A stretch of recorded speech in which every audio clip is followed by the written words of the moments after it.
Hello, friends. Okay, this is part two.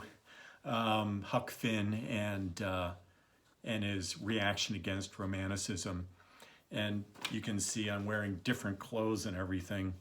That's because I don't know why it took 24 hours for part one to upload. So anyway, also I was watching. I was watching part one, and I felt like I was kind of repeating myself. And so just bear with me. I'm used to being in class where I can see you all looking at me and I can tell if everyone kind of gets it or not. And I can't do that when I'm just looking into my iPhone here. So bear with me. I'll get better with all this.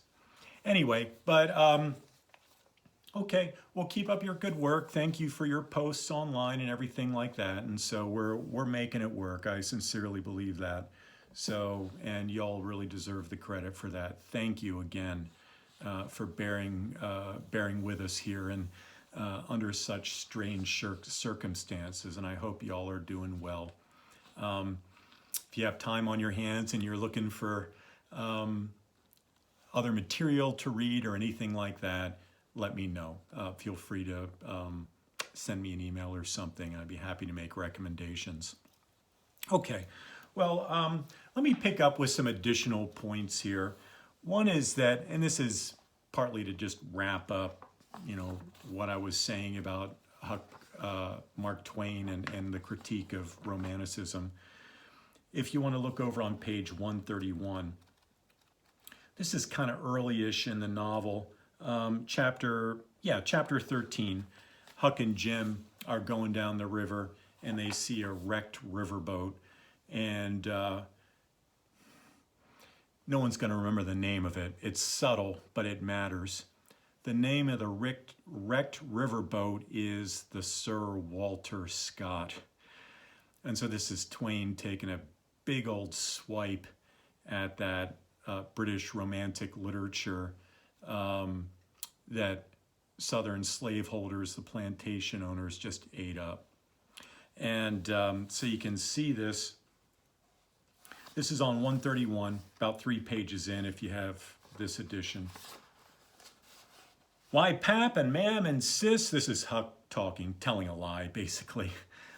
He's trying to save the robbers on board, robbers and murderers on board the wrecked riverboat.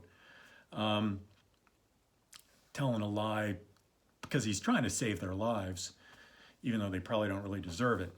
At any rate, okay, why Pap and Mam and Sis and Miss Hooker, and if you take your ferry boat and go up there, up where? Where are they?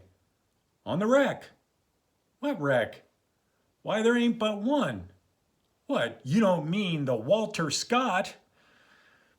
This is a nasty dig Twain is taking here. Yes. Good land, what are they doing there, for gracious sake? So we're supposed to read metaphorically into this. No one should be on that wrecked ship called the Walter Scott. No one in their right mind. Okay, and then the next page. Well, they didn't go there a purpose. I'll bet they didn't. Yeah, no one in their right mind's going to read that nonsense from Walter Scott. Okay, so you see what Twain's doing with his joke here. I bet they didn't. Why, great goodness, there ain't no chance for them if they don't get off mighty quick. So again, Twain's saying, get off that Romanticism stuff, right? Okay, I'm sure you get it. Why, how in the nation did they ever get into such a scrape? Again, Twain's saying, we in America found ourselves in the tremendous mess we got ourselves in because of Romanticism. Okay, like this. Okay, so, and then people online, I think, were doing a really nice job commenting on Huck Finn, or Tom Sawyer. Tom Sawyer, the way that he was playing up all these, Huck learned such great life skills through hard-earned experience, being out in the world and using his brain, whereas Tom Sawyer, he's cooking up all these ideas based just on reading. That's it. Just reading, again, reading the romances, right? And you all were saying, yeah, this is where this is, you can contrast the two, Huck and Tom. And Huck really comes out far superior than Tom because he's getting his experience from hard-earned, he's getting his wisdom from hard-earned experience, whereas Tom, reading a bunch of romances, looks like an idiot, okay? And then so you see that just the whole dynamic just going hog wild in the final chapters of the book. Let me just let you in on a little secret here. Well, it's not a secret, but this has just been an ongoing debate among scholars of Mark Twain and Huck Finn. After all these poignant lessons that Huck has learned, time with the Grangerfords and with Jim and fighting the king and the duke and all these fighting Pap and establishing his independence and all these things, why in all those final chapters would Huck just play along with all of Tom Sawyer's foolishness? At some point, shouldn't he stepped up and said, you just need to go away and be quiet, Tom Sawyer. I know what I'm talking about, and you are not going to keep treating Jim this way. And so the detractors will look at those last chapters and say, Mark Twain screwed up. He's angling for cheap laughs, making fun of Jim this way. We would have hoped that after that lesson on the raft, when Jim calls out Huck and saying, I'm pouring out my heart for you, Huck, and all you can do is play a joke on me. After all that, it doesn't seem like that lesson really stuck. Maybe with Huck, but not with Tom. So we're going back to the same mess again, seeing these, I'll just be blunt, these white kids playing pranks on this poor escaping slave. It just seems cruel. Scholars have said Twain screwed up. All he was doing was angling for cheap laughs. What happened to Huck's enlightened voice, right? So that's one side of the debate, the scholarly debate. The other side of the scholarly debate is, well, not so fast. I mean, there still are some important, poignant lessons to draw out of this. There's the editor of this edition anyway, Susan K. Harris. This is the way she accounts for this change.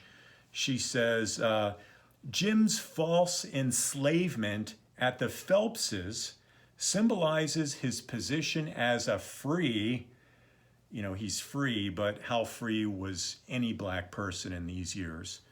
Free black man. And then David Smith, another scholar, says, ultimately, Huck Finn, the novel, renders a harsh judgment on American society. Freedom from slavery, the novel implies, is not freedom from gratuitous cruelty.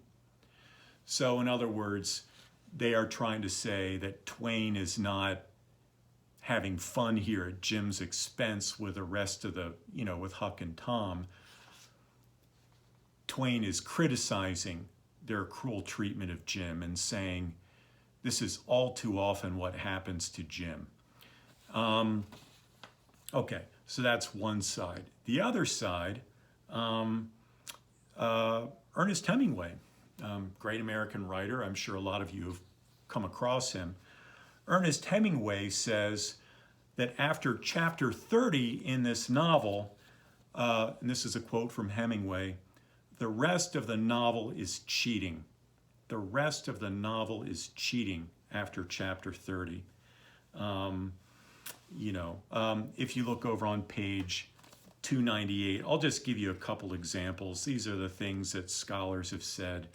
Twain, you really shouldn't have gone there. This is 298, chapter 39.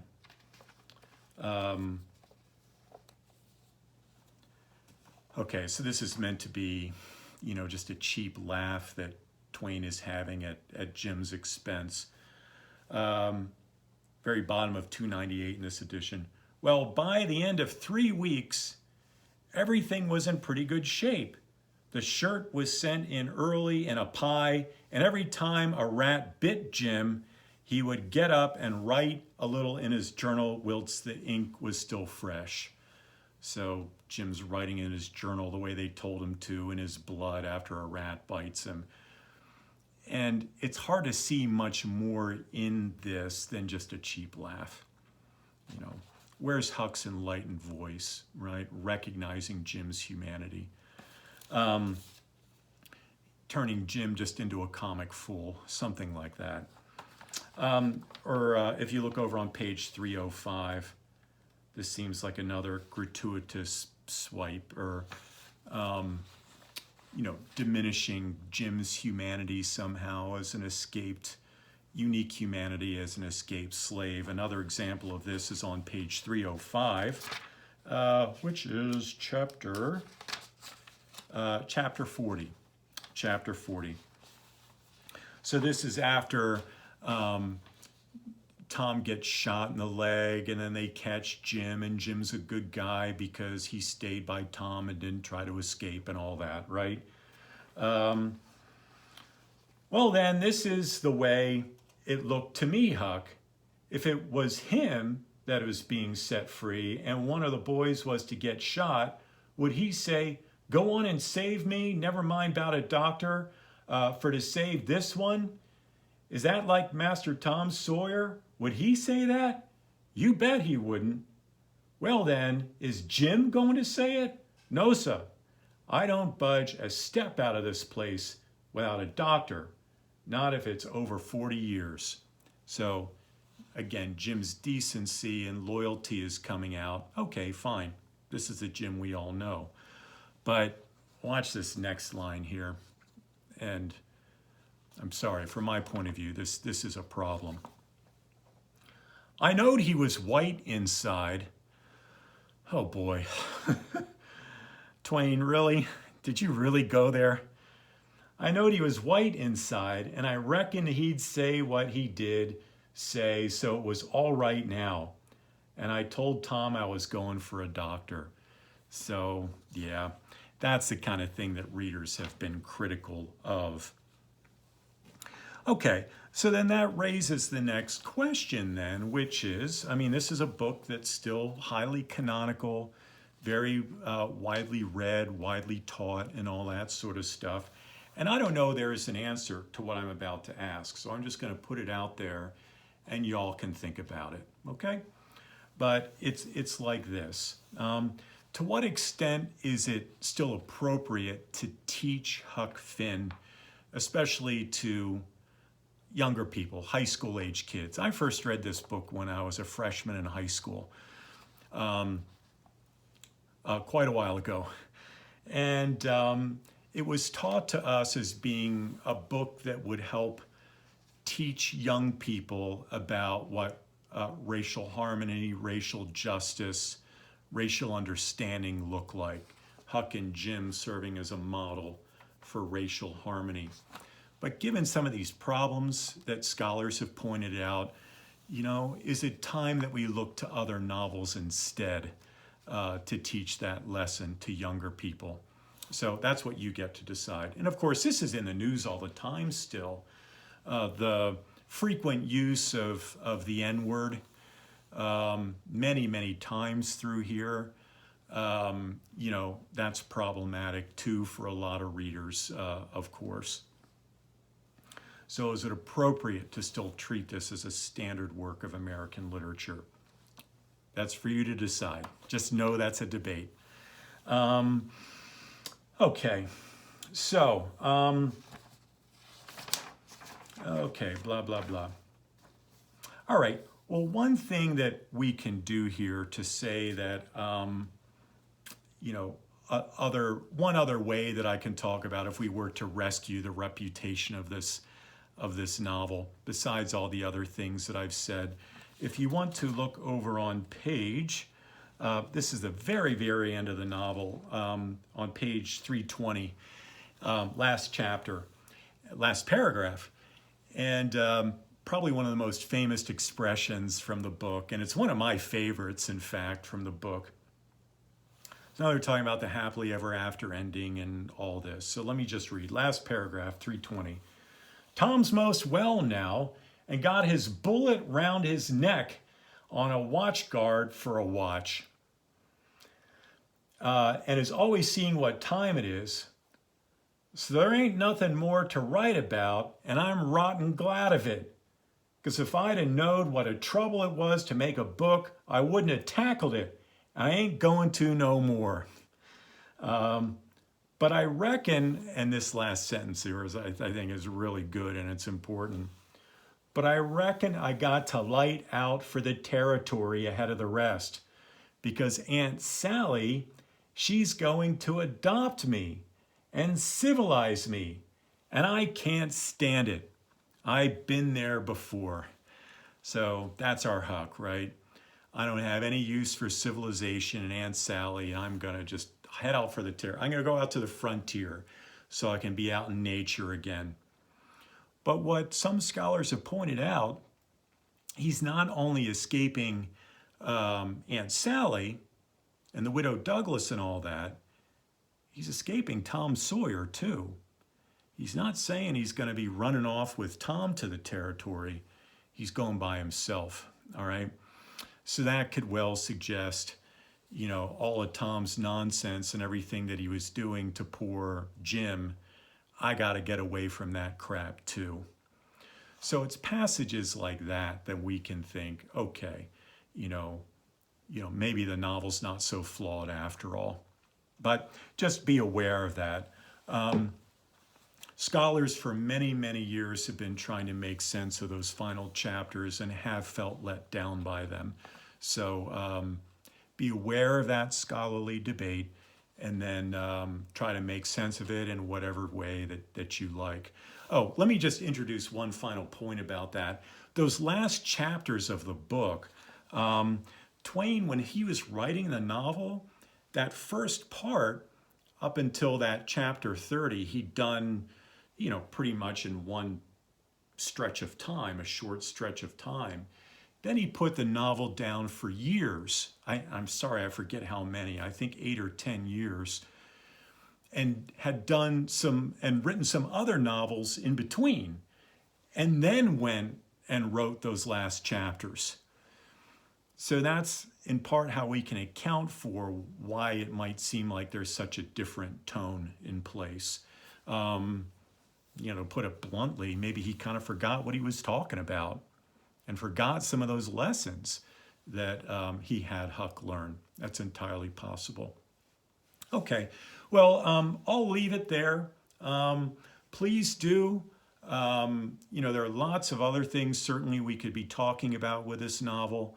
But at the end of this lecture, online through Canvas, please do post questions and comments, and I'm going to be more than happy to answer them.